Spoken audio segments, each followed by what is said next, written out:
弟弟在父亲的影响下是小小的、听话的、弱弱的，穿着父亲做的山寨制服，和原版校服比浅了一些，在欺负他的同学口中被称作浅绿色。浅绿色的梦想是开在学校旁边的理发店，这也许可以摆脱学校同学的霸凌，可以获得骄傲。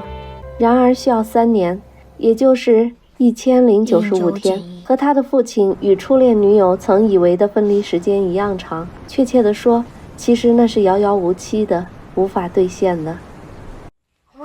在得知叔叔买股票发了财，准备借给他们买房头期款时，这个消息令这天早上阳光明媚。父子俩大笑着骑车，我也被感染着替他们开心。然而父亲在回家路上得知房价涨了1倍，还要继续攒钱。原本在下的雨好像让气氛更凄惨了一些。我不怕你，我知道你叫老狐狸。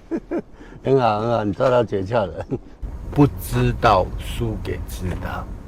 如果只有我知道你名字，你不知道我的，还没开始就定输赢。不平等是地图，清清楚楚帮我们指出赢的方向。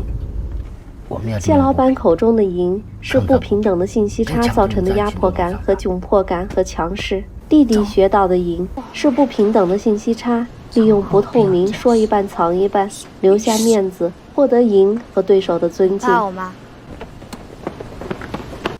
断绝同情的方法，告诉自己干我屁事。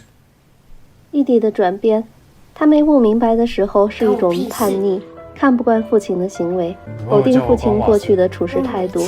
慢慢的，这3个字就变成他逃避现实情感的挡箭牌。慢慢的，这3个字不用喊出来，他也能在内心做他自己，断掉自己认为的不必要的同情心。刚才那样，我妈知道一定会骂我。我爸也是。他俩像2个叛逆的孩子，在同龄人中臭屁。我知道一件你不知道的事。接着，秘书和谢老板暧昧的伸手拥抱，杨小姐和华哥的婚姻牵绊，老李牛肉面夫妻的日常。镜头一转，到决裂，到暴力，到死亡。这个一瞬间的冲突感，弟弟和父亲是旁观者。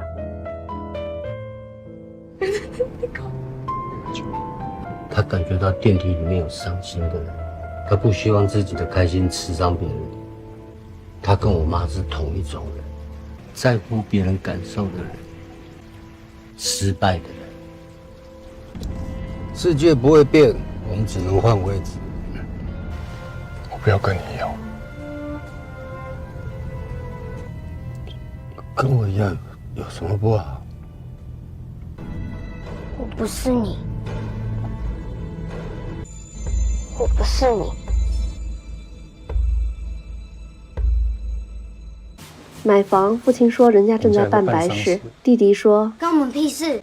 这时候他和老狐狸一样，不管别人死活，杜绝同情。你就是我。谢老板驱赶老李家，老李家人央求，希望按照行情价买下房子，但谢老板已经答应弟弟了。这时候弟弟和谢老板是一种人，为了买到房子的目的，间接赶走老李一家，变成谢老板。弟弟一把鼻涕一把泪，一夜之间长大了，自己攒水、关瓦斯、定闹钟、装便当。父亲把房子让给李家，弟弟愤怒至极，他委屈不理解父亲的做法。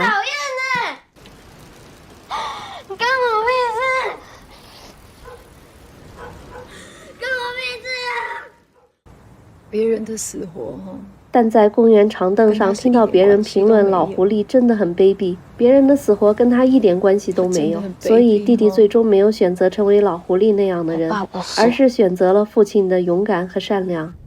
你不是说弟弟的选择让老狐狸感到失落，老狐狸没想到现在的自己看似掌握一切的样子，但在强者的外表下只是掩盖了年幼时的软弱，被人欺负以后可以欺负别人来张扬自己的胜利，其实他不也是活成了自己讨厌的样子。